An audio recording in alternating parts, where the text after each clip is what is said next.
Samantala, proteksyon ng mga mamamahayag sa Tagum City mula sa karahating tiniyak ng Mayor Alan Relion at ng pulisya. Ito ay sa gitna ng patuloy na investigasyon sa pagpaslang sa radio commentator na si Rogelio Tata Butalid.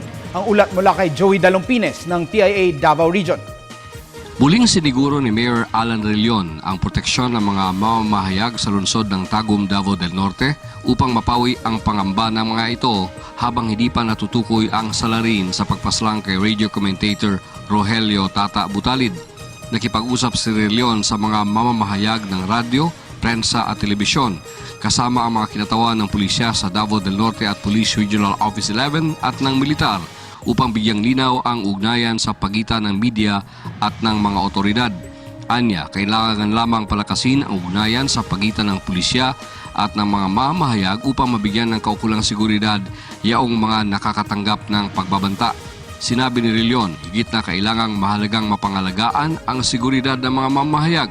Ngunit kailangang ipagbigay alam kaagad ng mga ito sa kanya at sa pulis at maging sa mga samahan ng mga mamahayag ang mga death threats upang mas marami ang tutulong na maiwasan ang panganib sa ganitong trabaho.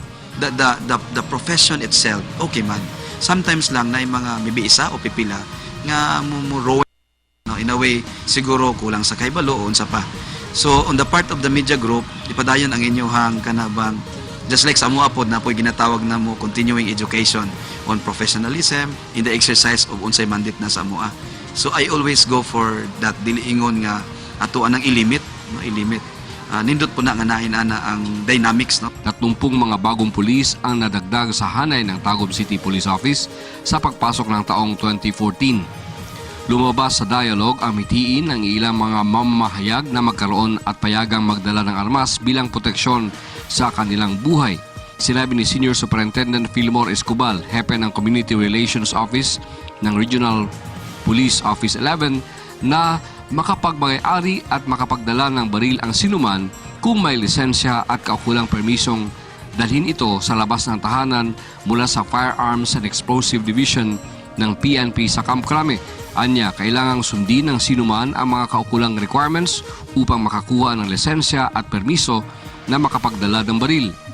Apply for yung license firearm provided na ma-comply nila yung requirement ng batas.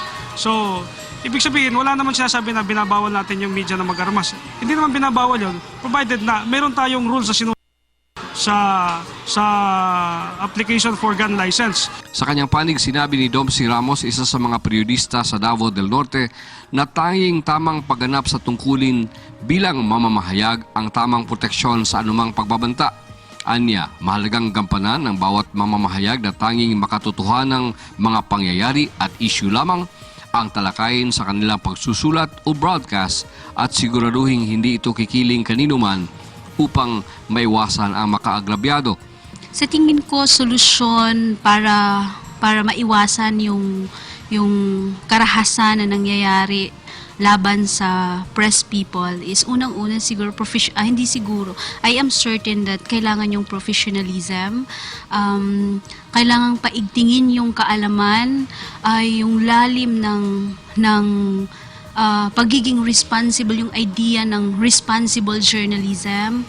Inihayag naman ni Senior Superintendent Samuel Gadingan, Provincial Director ng Davao del Norte Police Office, na patuloy ang kanilang investigasyon sa pagpaslang kay Tata Butalid. Anya, nag-iisa na lamang ang kanilang testigo na kumilala sa hitman na bumaril kay Butalid matapos tumangging magbigay ng opisyal na pahayag ang mga naunang saksi nang ipakita sa kanila ang computerized profile upang kilalanin ang pangunahing suspect sa pagbaril at pagpaslang kay Butalid. Para sa Telebisyon ng Bayan, Joey Sam Dalumpines ng Philippine Information Agency Davao Region, nagulat.